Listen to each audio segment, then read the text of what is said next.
News, breaking news. Basango ya Congo na banda kuna bino ezali bongo spécialité ya Proverbe 30-30. Le pasteur de la diaspora a telemaki kaka ayela bino ba nouvelle ya Congo. A telemaki na ye ayela bino ba nouvelle ya Congo. Alors opération ko beta mobeti ebandi lelo na Kinshasa.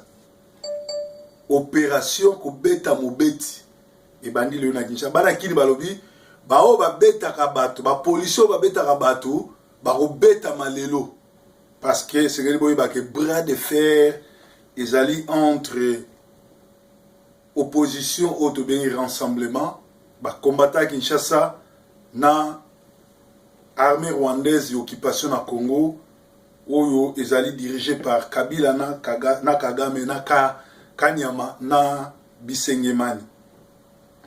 Alors entêtement pe ko boya ba réunion à lelo na Congo na éviter pourquoi rassemblement a koluka susu ba ke ne dialogue na mutu oyo azali mupaya azali criminel azo boyisa ba citoyen droit na bango ya se rassembler ya kosala meeting et pourtant eza na constitution.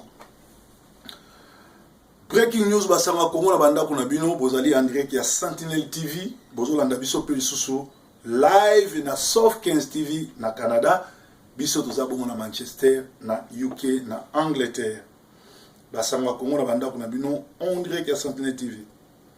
Rôle ya média nakati ya guerre to nakati ya révolution eza rôle moko munene soki boza na ba animateur malamu ba oyo baza na esprit ya combat ba patriotique ba patriote boko gagner combat na média yango wana moni ba faux to ba collabo ba wana bato bazo lekisa biloko oyo ezo sala lokola et diminuer rassemblement mais ko sala critique eza mabete ezo action so tindika bato na yo po bakeli liboso ndenge Proverbe 30-30 asalaka ezali critiquer po bato bakende kwa cheve ba goals c'est-à-dire objectif na bango.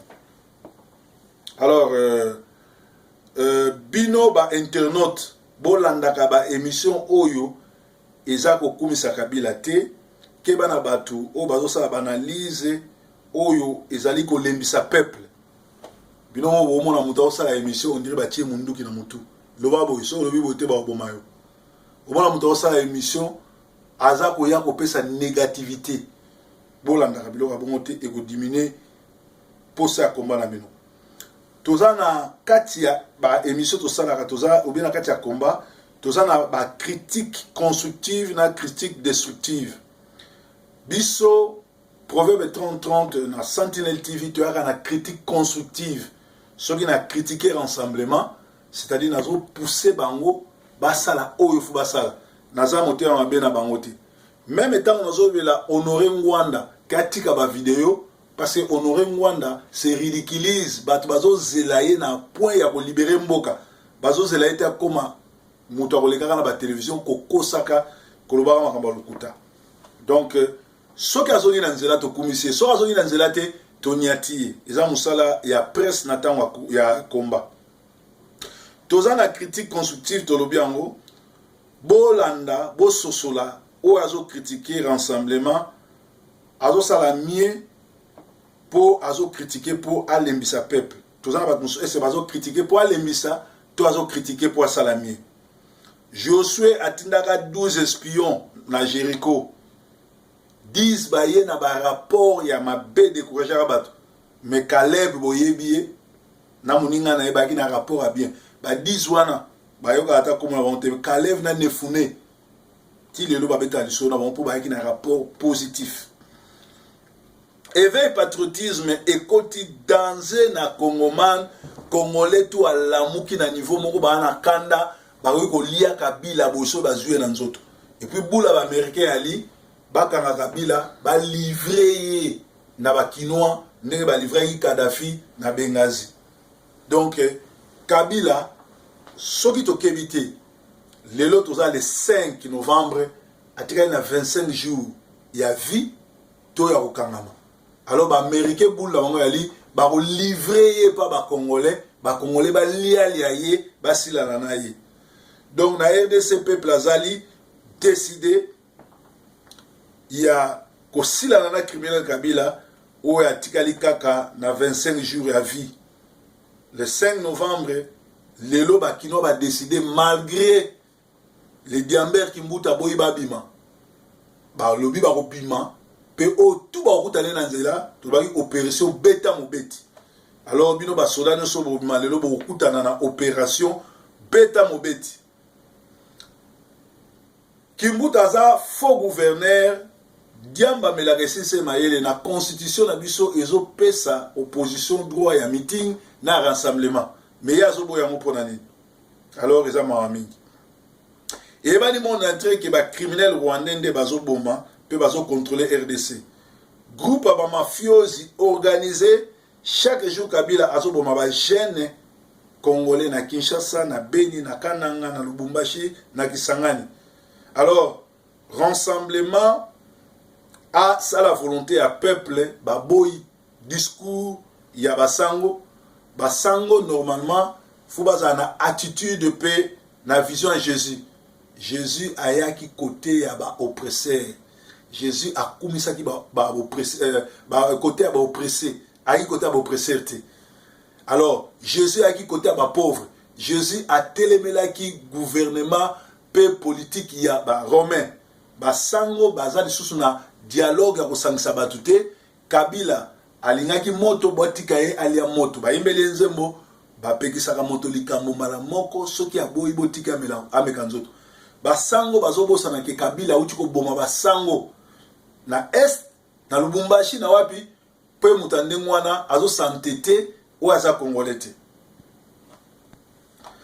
Na la police ya Congo bazo sinale biso arrivé à bakonzi ya sika ya basi bango tu ba rwandaise na ba rwandaise oye ba wona mine na ba rwandaise ay tala basi no so mino epima libanda seka libela ba rwandaise bangwana rassemblement et si la nana Kabila babi manager a peu perdre babi mana distraction to boy dialogue to za suna posa dialogue te politique eza reconquête ya pouvoir mais tout ça ba parti mingi ya Congo ezali na distraction bolimisi montre zo sinalenga za area prière. Alors tout le monde dit ba parti mingi zo sala ba vanti eza baiza oyo ya MLC ba inga ba lié na Londres na ba na Londres parce que ba comprendre que azo sala G ya Jean-Pierre Mbemba ba kanga Jean-Pierre Mbemba likolo ko sala l'inacceptable ye olia sangana baninga ba kile me balobi ye azo ko accompagner donc yindela ki na Londres ainga ka so lumbe heureusement to pesa ki mo ba conseil calme kotaki Kimbuta abomisi 19 personnes na Kinshasa. Immeuble na ye ekweli batu, ebomi batu. Bakangi ete, aza inquiété te, ata commissaire de la police moko ake ko na ye te ko sala interview, ndenge azo tonga immeuble na ye, ndenge abomi batu. Donc ezali mawamingi. Tolobaki Eva Bazaiba a raté lumbe na Londres. Na basango su bapesi biso na Kinshasa kamere sida ese beti makasi ateki 16 lupango na ye po azwa mbongo ya kochanger makila yango awelaki kokuma premier ministre po ayiba mbongo lokola baboshabe bato wana nyonso bazoyiba pe bomoni ke boshabe baaméricain bafrappe parce que atambolaka toujours na bajet privé pe azoboma bandeko na ye baluba. Alors kamere ateki 16 parcelles Mosusu kutu atekaki 300,000 akomba komo pesa ndam. So kamere ateki 16 parcelles. Azaka nango combien pe a gagné nango combien na ndenge nini. Alors bande konanga tous en breaking news si quelqu'un te montre qu'il peut vivre sans toi alors toi montre-lui que tu es né sans lui. C'est breaking news va servir Congo. Donc, bras de fer na Kinshasa, lelo, et si quand on a ba Kinois, na opération beta mobeti. Ba Congolais bobima ebele, boke no yoka meeting, rassemblement, tozo ko tenir bino à l'œil toza na posa bo discuter na kabila te toza na posa na meeting ya lelo bo sa population va se préparer pour les 19 et 4-5 jours libanda pour na sitting liboso à parler du peuple pelelo les 5 ba congolais balobi tant va kobima libanda après meeting ba kobeta tour na palais des nations ba no yebisa kabila que za dernier tour ba beti pour prochainement ba ya obengana basangwa kongola banda kuna bino ezalaki bongo masolo ya proverbe 30-30 tozali bongo na katia Sentinelle TV lelo samedi le 5 novembre na Suisse na Lausanne ba congolais bazokutana na Londres tozana événement kaka moko tozokende kokunda mwana ya Mami Stone sœur na biso o aperda mwana na ye